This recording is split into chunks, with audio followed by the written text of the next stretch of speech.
evolutionary version of the clan system.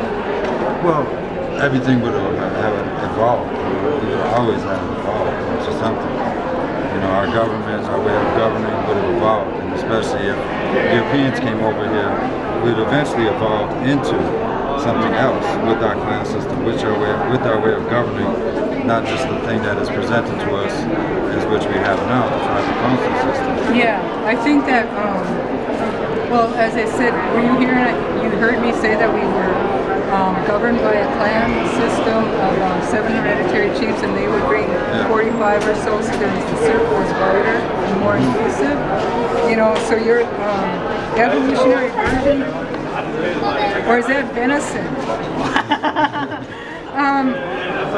I don't know, it would be something that you're saying get back to the clan system. Well, something, what would you like, basically the question is asking is like, would you support the idea of maybe I support any idea, because we are an evolving people. Absolutely. I mean, we couldn't go back in the days, 200 years ago. Or something that would, give respect to the ancestors and how they taught us how to govern, and also fit into today's society. I would more than willingly support that system, because the system that we have in place now is so divisive. You know, like we still go by districts. Yeah. So if I live in Red Lake, I can only vote for the district representatives in Red Lake. I run for tribal office, and the chairman comes in to me and going like this, rubbing his hands together. When I was secretary, he thought I was going to file for tribal chair. He said, I was ready for you. I thought, whoa, back up, man. I just lost my brother. I ain't ready to do anything right now at this point.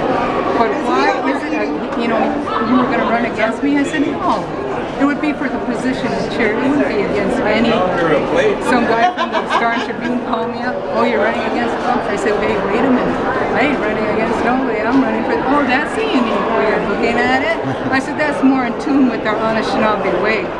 Because before, the leaders used to be put forward according to what skills they have. And then you go forward and you do that warrior. You bring your skills forward, then you go back into the fold. But you don't stand up there acting like you're all King Tut and then some. Good question. What?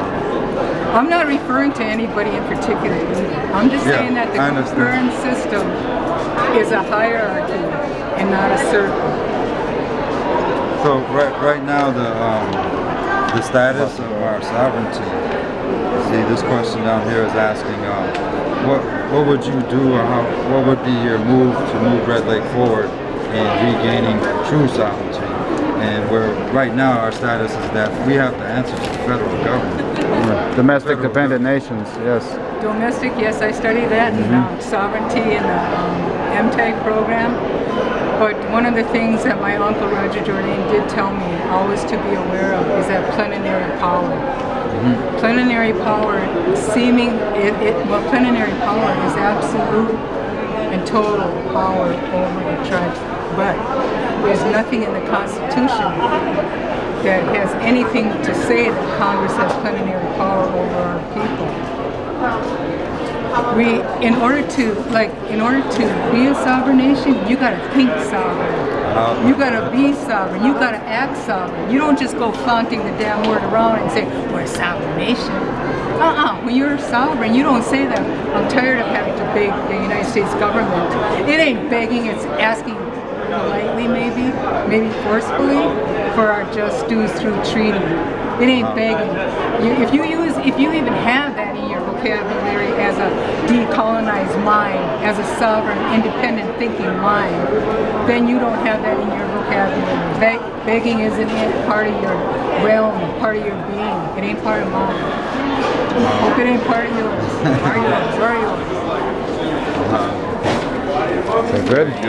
You're about to die out here, bud. Oh, okay.